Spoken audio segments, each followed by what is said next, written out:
Hey folks, Blackcross here.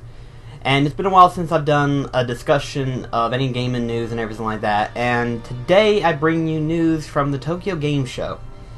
Now currently right now it is still undergoing, and I do know that, but for the time being right now, because of what news have been kind of swimming around and everything like that, I decided to watch the opening ceremony of the Tokyo Game Show itself. Which, ultimately I was kind of like, Okay, can we get on with that? Like, I kid you not, there was like a particular game title I've been waiting for since E3, or even since before E3 actually. Before E3 they showed the trailer and everything like that. And that was Kingdom Hearts 2.8 HD remix, final chapter prologue, all that fancy title. Just calling it Kingdom KH 2.8. So, for the time being, it's called KH 2.8, because I'm tired of saying that long-ass title. As if Burst by Sleep wasn't long enough. It's Kingdom Hearts Burst by Sleep 0.2 Fragmentary Passage. There, I can remember the whole title, finally. But the point is that I was actually wanting to see the official release date for that game. I wanted to know when in December we're going to get it and everything like that. And I was looking at they finally showed the trailer and everything like that, and the music, oh my gosh, I kid you not, I have been looking all over the internet trying to find that single track, because that was like, oh yeah, that's my beat. That is my beat? Oh yeah, and as if that wasn't the case, the trailer was really good too. They only showed the short version, but then they released an extended version, and the extended version actually had a little bit longer version of the song itself. And the trailer looks amazing, and we got to see more of Kingdom Hearts Burst by Sleep 0.2, and that is just blowing my mind. The fact that now we're not just going to be going into Cinderella's castle area, we're also going to go into the woodlands, which is Snow White's world. So, ultimately, I think what's going to be transpired is that we're going to see some of the worlds, and by some I mean like, at most, I think the third one will be Princess Aurora World, which is what is it called again? Enchanted Thorns? I forgot what that world's called now. I don't know why I forgot. But it's basically Princess Aurora, where Maleficent and them are at. So I imagine that's going to be another world we'll probably be exploring, considering the fact that the first one was Cinderella's castle, and then because of this new trailer, Snow White's world is confirmed. So in other words, I have no doubt in my mind that Sleeping Beauty is going to be the next one we'll be exploring too. Now, supposedly it's going to be one whole big world, but because they're all clumbled up together, we're going to be kind of seeing multiple worlds as we're playing through this single world. So I'm kind of looking forward to that. But I was really I was fabbled by the fact that the game just looked so amazing, and the fact that we're going to be playing Dream Drop Distance on console. I cannot wait to see how it plays out on the PlayStation 4. It plays really well on the 3DS. I have no doubt in my mind that it will play just as good, if not outstanding, in the PlayStation 4 version. But as cool as the trailer was, and as cool as the song was and everything like that, there was one downfall, and that was the release date. It got pushed back to January. Now for Japan, they're getting it January, what is it? Yeah, January 12th. Japan is getting it January 12th, while the rest of the world is getting it January 24th.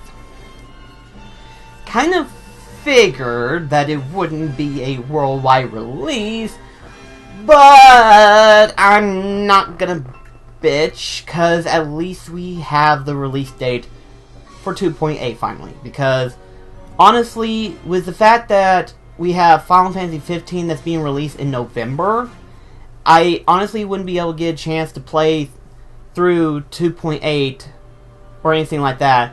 If nothing else, I would have tried to at least gotten through the Birth by Sleep portion of that game.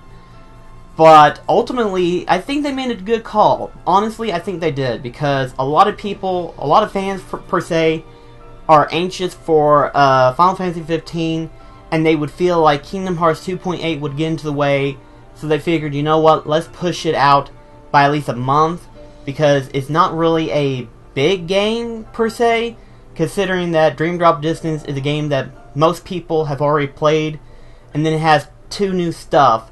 The Fragmentary Passage, I don't think it's going to be a length of a full Kingdom Hearts game, but it's going to be a lengthy game altogether. And then, of course, they're the technically movie of Key. So basically, they figured, you know what, since it's not that big, let's not push it back 2 or 3 months, and instead we'll push it back a month. My only problem with this decision, and I'm worried, but at the same time, I'm gonna keep my hopes up high on this one because of the fact that basically, see, most people have theorized the fact that it's coming out December. Maybe this means that Kingdom Hearts 3 is going to be a 2017 release.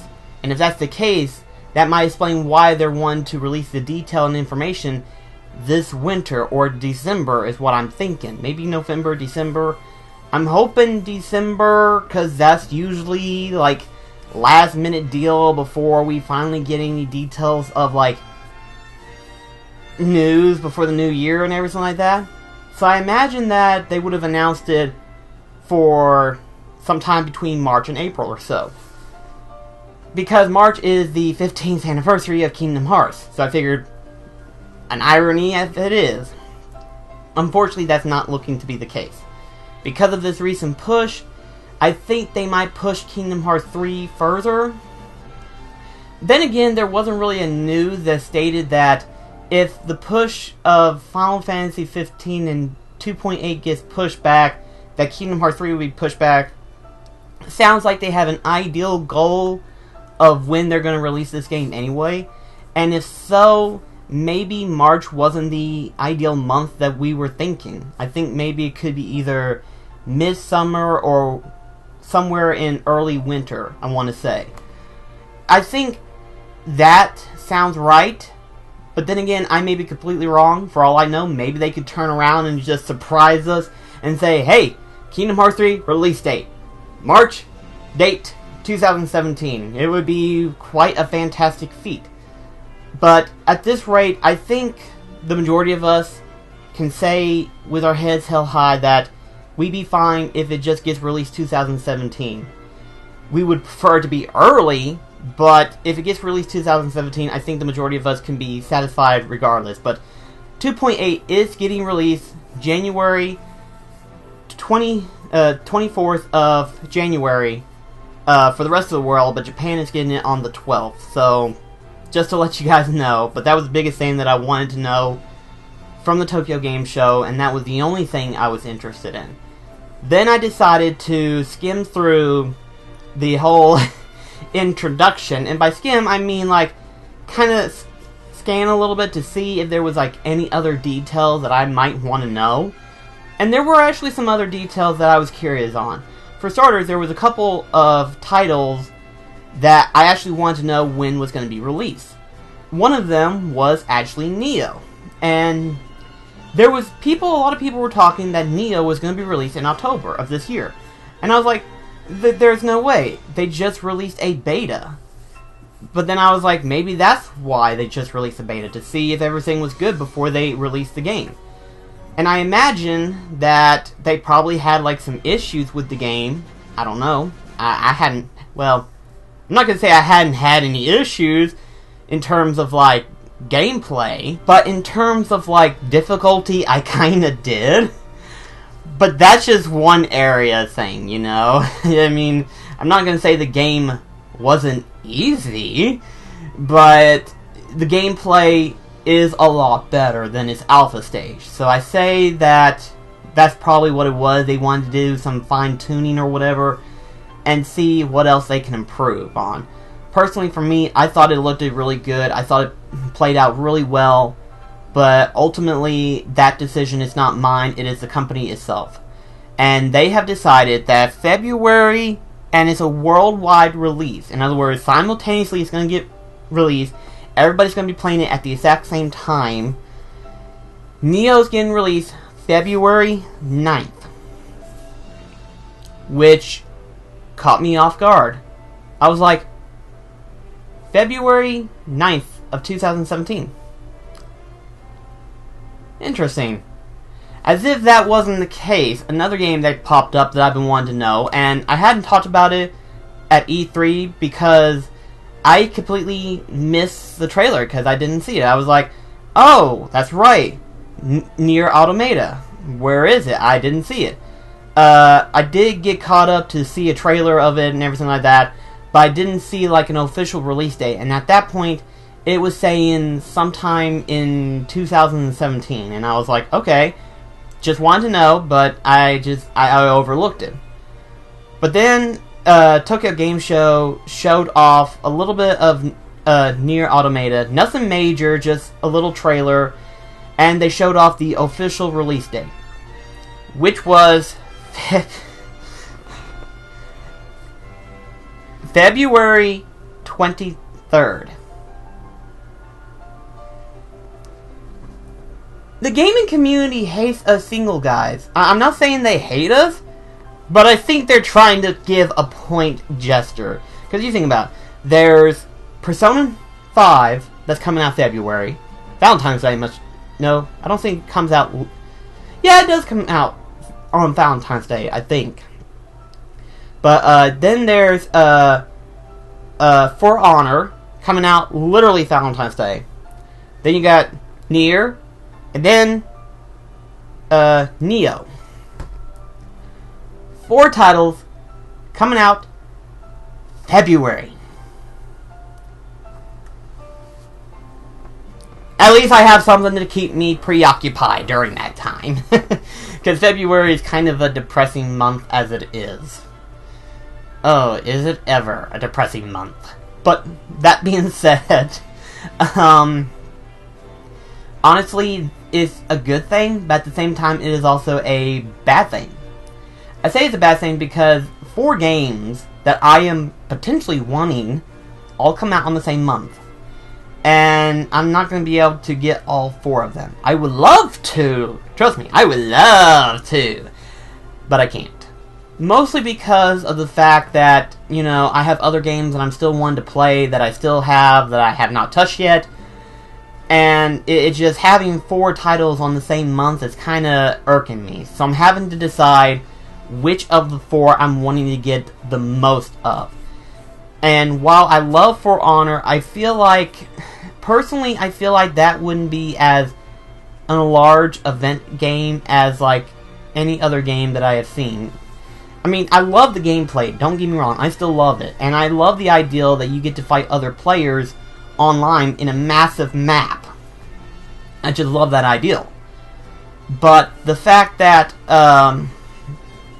you know, we're just now seeing the single player campaign, I'm starting to wonder if it's going to be as big of a single player campaign, or if it's just going to be like a small little thing that kind of tells you how to play as each of the 3 character types, which is Viking, Samurai, as well as Knight.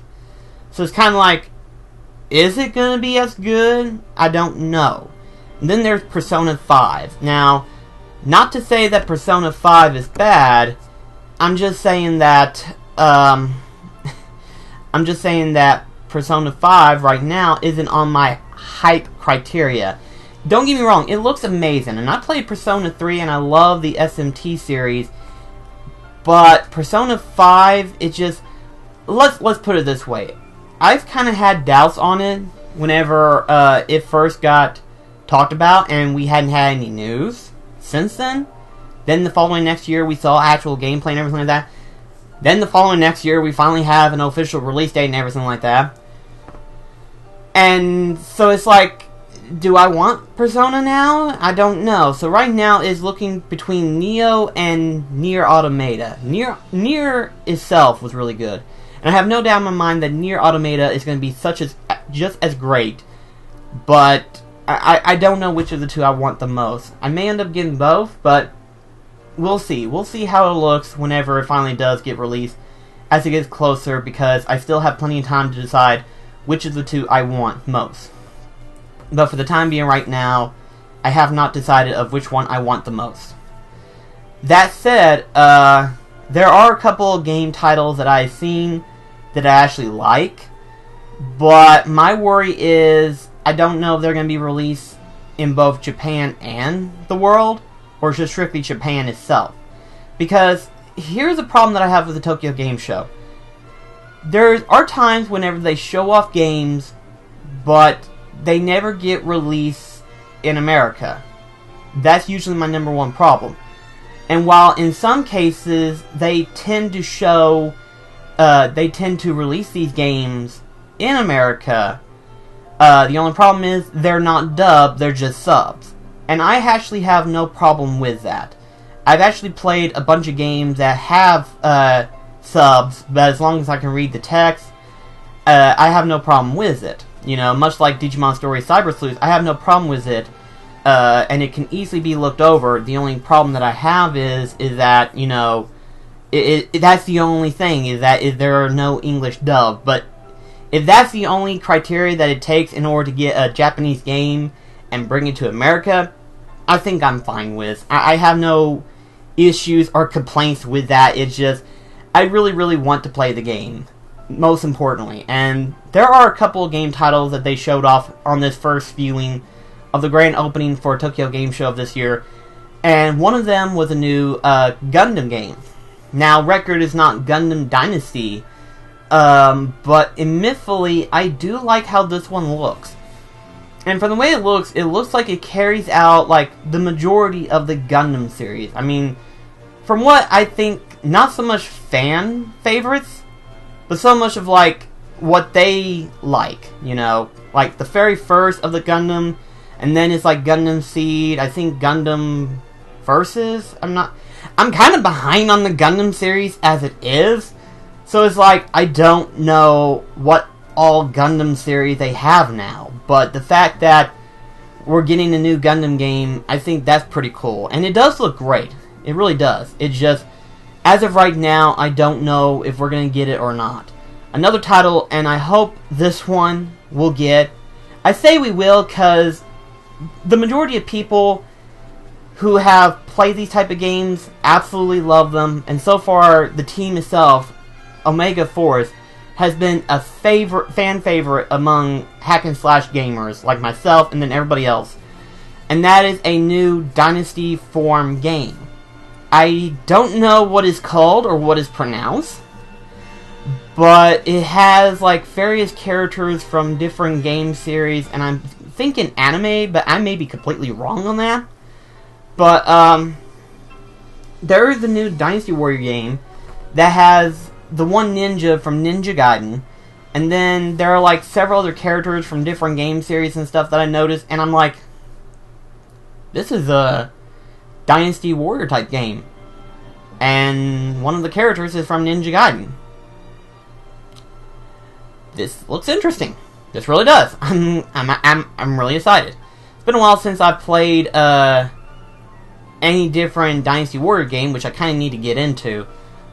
But for the time being right now, there are like a bunch of them that I'm still needing to get into and everything. And this one looks really interesting. So far right now, we don't really have like a date as to when it's going to get released. But right now, it is looking really, really good. So hopefully Omega Force continues to work on this one, and hopefully we'll get a release as well. Again, if it's not dubbed, I'm fine with subs. Just as long as we get the game itself, because it looks really, really fun. But again, I'm not sure about it, but there are still like other game titles, because I looked through the events to see what all titles there are, so I will be sure to give you a brief update on the Tokyo Game Show as to like what games I'm getting hyped for, and what games I'm more or less going to be like interested in. But for the time being, because of Kingdom Hearts 2.8, I really, really wanted to know when it gets released. And then I was like, okay, let's just see what else they had for this opening ceremony. And it turned out there was a lot more that I saw that was kind of like both interesting and stuff that I needed to know. So, with that being said, thank you so much for watching. And I'll see you in the next video. This is Blackcross signing off. Take care, guys.